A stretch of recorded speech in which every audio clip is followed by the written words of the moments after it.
ang strategiya, sagarin ang oportunidad para sa lahat, lalo na para sa mga mas nangangailangan. Hindi natin pakay maghintay ng trickle down. Hindi pwedeng baka sakali o tsamba lang silang daratnan ng mga biyaya ng kaunlaran. Ito pong tinatawag nating inclusive growth. Itong malawakang kaunlaran, ang mismong prinsipyong bukal ng bawat inisyatiba, bawat kilos, bawat desisyon ng inyong gobyerno.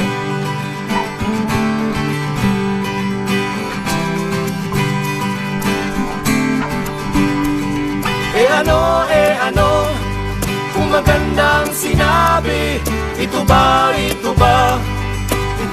mangyayari? Ano, kung taimtim ang pangako, ito ba'y magkakatotoo?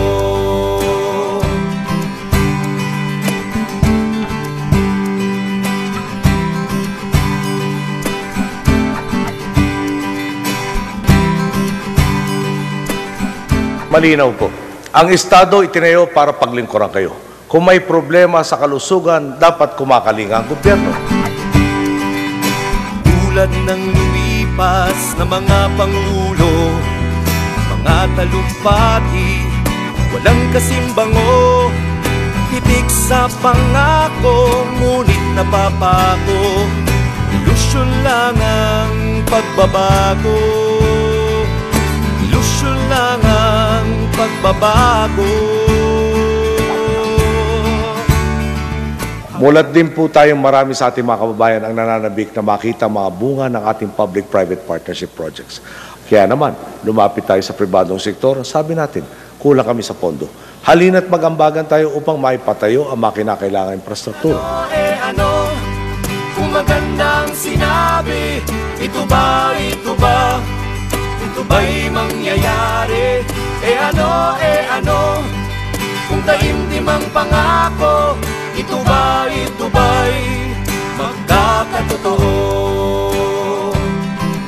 Ang layunin nating itaas ang kalidad ng kaalamang natututuhan ng kabataan upang matapos mag-aral ay mapanghawakan nila ang mga oportunidad na bubukas sa ating lipunan natupad po.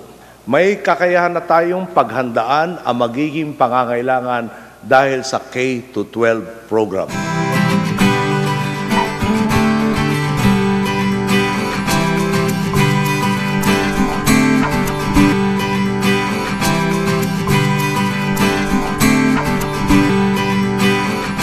Ang layunin palawakin ang saklaw ng Pantawid Pamilyang Pilipino program, natupad.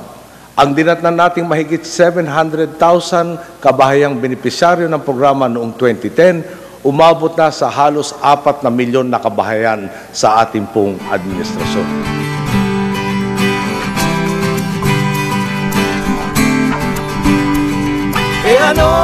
Ano, kung magandang sinabi, ito ba'y mangyayari? Ano, kung taimtim ang pangako, ito ba'y magkakatotoo?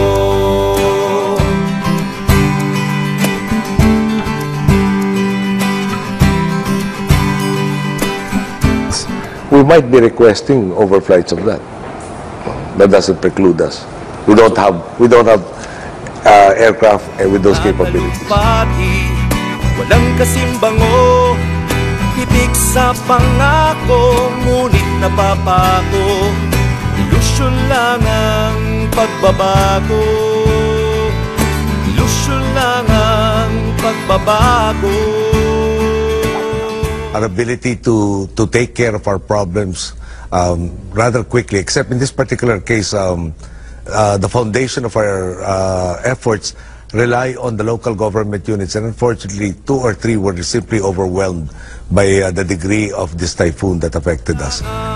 Pagbabago, ilusyon lang ang pagbabago. Hindi ko maharap ang aking sarili kung tinanggihan ko ang pagkakataong bawasan ang pagdurusang hindi naman dapat dinaraanan ng Pilipino. Yung laganap, paanong magwawakas? Ilusyon lang ang pagbabago. ilusyon lang ang pagbabago.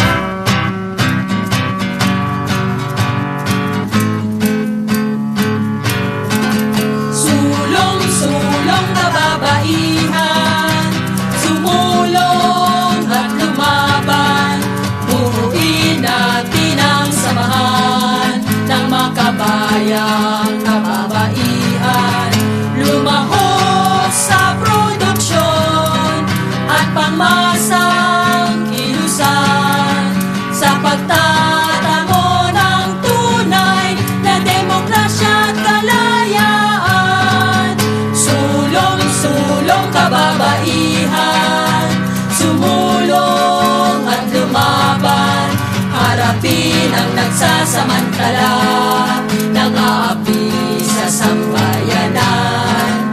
Kapit-bisig nating wasakin kapangyarihan ng gahaman.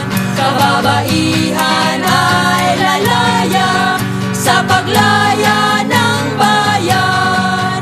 Tiwaksi